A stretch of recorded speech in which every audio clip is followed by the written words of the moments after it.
You know, it turned cold today. I knew this was coming, so yesterday I went out and dug up all my rosemary, or a good part of it. I actually have a lot more out there. But, you know, it's really cold sensitive, and up in upstate New York where I am is just, you know, even before a frost, it'll, even like high 30s will do it in, which was what it was supposed to be last night. So I replanted them both, and hopefully, I mean, they look good right now. We'll see. I tried this last year, and it wasn't all that successful. But I love this particular variety of rosemary that I planted this summer. It's called Tuscan Blue, and it's really strong oils.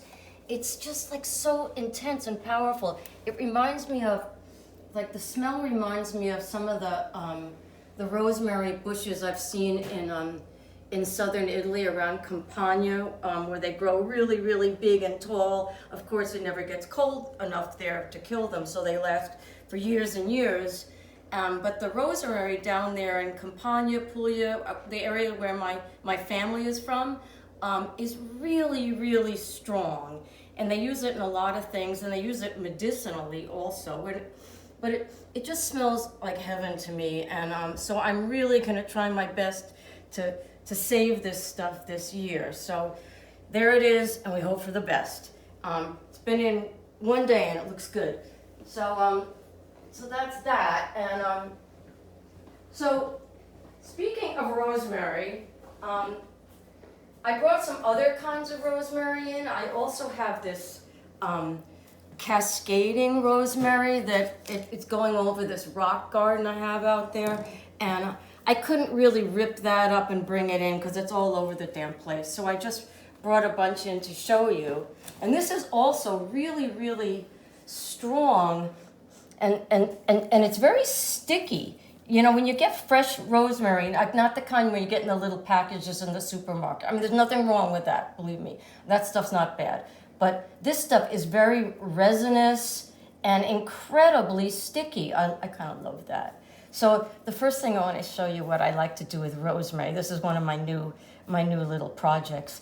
Is I like making rosemary vodka, and I'll show you how you do it. So I made a vodka a couple of days ago. I started one, and I have it in the freezer.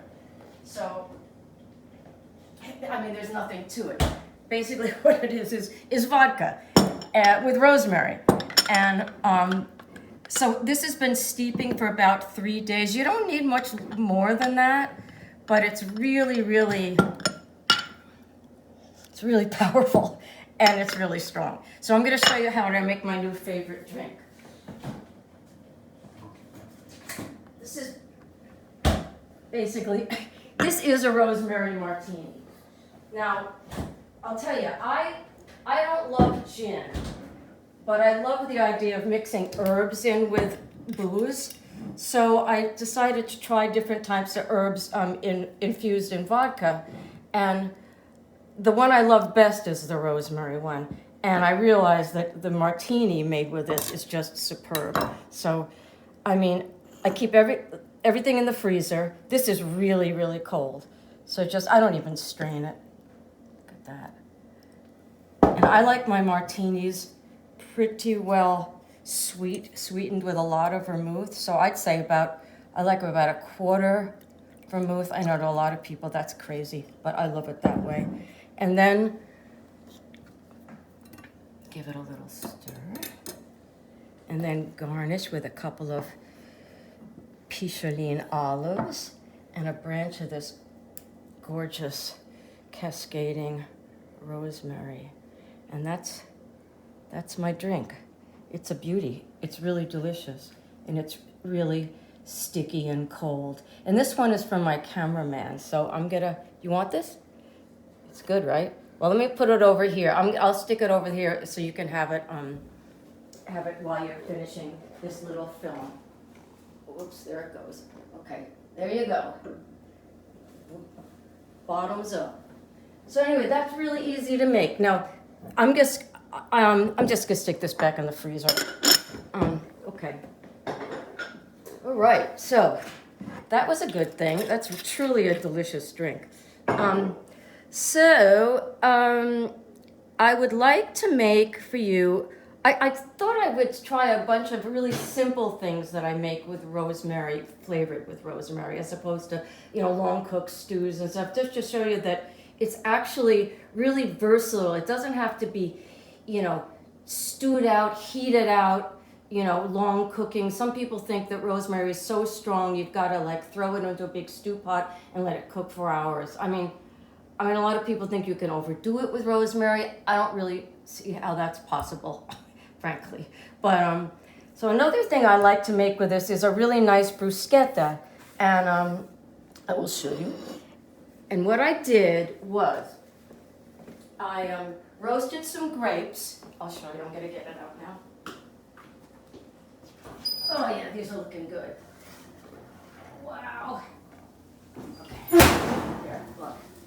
So I roasted some grapes with some rosemary and some fennel seeds. Fennel and rosemary are a really excellent combination together. If you know what the Italian porchetta tastes like, the pork roll, that's rosemary and fennel are the primary flavors there, along with garlic and some other things. But it's a very traditional combination, and it works really well with fruit. And it's weird, rosemary in general works really well with fruit. It's really, really good with peaches, apples, all sorts of things. So let me show you this really easy bruschetta. So over here I've got some little bruschetta toasts. Let's just make one nice and hot. And for this particular one, I'm going to use some ricotta. Just a little bit like that. And then I'm just gonna scoop on some of these hot roasted grapes with all their syrup. It's kind of like a fork and spoon bruschetta, right? And then maybe I'll take some of my little Tuscan blue sprigs here. Maybe give it a little swirl of good olive oil. Oh yeah, that's good. And you know what? What the hell? Little pepper. Yeah, look at that. It's nice and sour. I kind of like it sour. I mean, you could use really sweet grapes for this if you want. I use semi-sweet. You could put sugar or honey in when you're roasting it. I chose not to because I like the tartness. But you could do that. You could add walnuts, whatever you want. I mean, it is really, really delicious. This and a glass of like really sharp red wine, I'm thinking, right? Okay. Yeah. Ta-da! So, rosemary, yeah. I mean, it's like, it's just magical. It's just really incredible. Now, the other thing I like to make with rosemary, that's another really, really simple thing, is some rosemary honey to drizzle over cheese, or you can use it for a lot of things. So I think maybe I'll just take some of this. This is the stuff I picked from the plants I brought in. So just throw it in a little pot. Add some honey. This is local wildflower honey. I don't know what kind of flowers they use. Not rosemary flowers, I know. Rosemary flower honey is not that rosemary tasting. So what I rather do is buy regular honey and flavor it with rosemary. That's it. And just bring it over here and just warm it up. And it just takes a couple seconds. You can make a lot of this at a time, actually, and just keep it. I might as well make more. We could use it for other things. You can use it to baste pork with, or to drizzle over eggplant, grilled eggplant, I'm thinking. Actually, I never tried that, but it sounds good. And so let that go for a minute.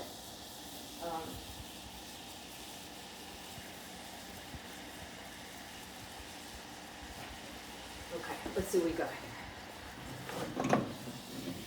Oh yeah. See, this thing's rosemary is so powerful and so special. You know, it doesn't take much. This only takes a few minutes to get it really tasting good. Oh my God.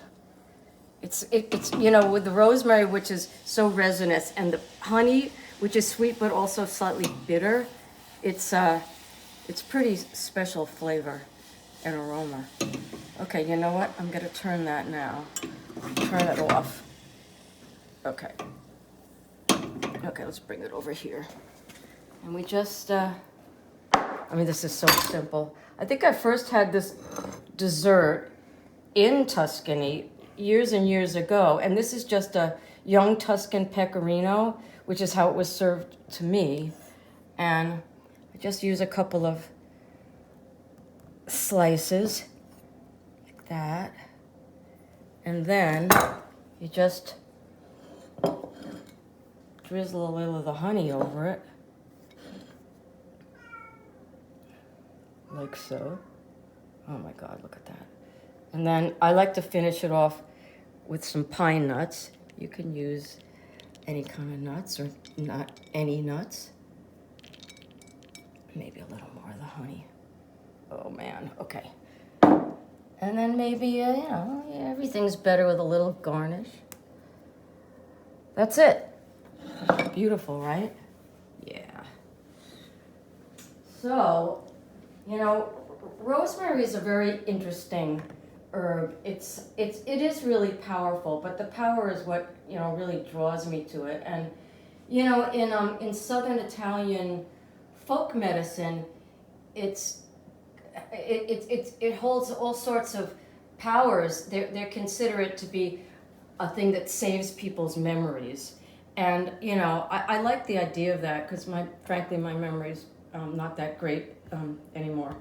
But, I mean, I remember the things, you know, that I don't really want to remember. But, you know, the thing about this is that, you know, I keep trying it just to make sure it works that way. But so far, I'll just give it another shot. Here's another, just for one little final thought about rosemary for today. Another thing I love to do with this, and I like to do this just for the smell, is I like putting rosemary branches in a hot pan and just standing over it while the fumes come up and go into my face. This is not quite hot enough yet, but so my pan is smoking now, which is what I want. So I'm just throwing my branches in, and just for a moment, just to get the, oh my God, it smells so good. You know, I could put a little olive oil. I don't even think I need it, just a touch. But I love this, the way all the oils start releasing in the heat. And, oh, there we go. Now we're sizzling. I mean, I just do this sometimes just to smoke up the kitchen and to make me feel like it's helping my memory. But, you know, there are actually practical reasons why you would do this as well. I mean, you could see how it's starting to blister and everything. I mean, you could put a couple of lamb chops on top, right? And then, you know, sear them with the rosemary branches. This is that cascading rosemary that's so amazing. And then deglaze it with a little wine, and that's it. And the flavors are phenomenal. I mean, it really, oh my God, okay. All right, my memory is so much better now. All right, I'm taking this off, and there's so many things we could do with rosemary and so many things we could talk about. And we will revisit this herb very soon because it's one of my favorite things. I find it to be magical, beautiful, and the smell is just phenomenal, and it really will do amazing things for your Mediterranean cooking.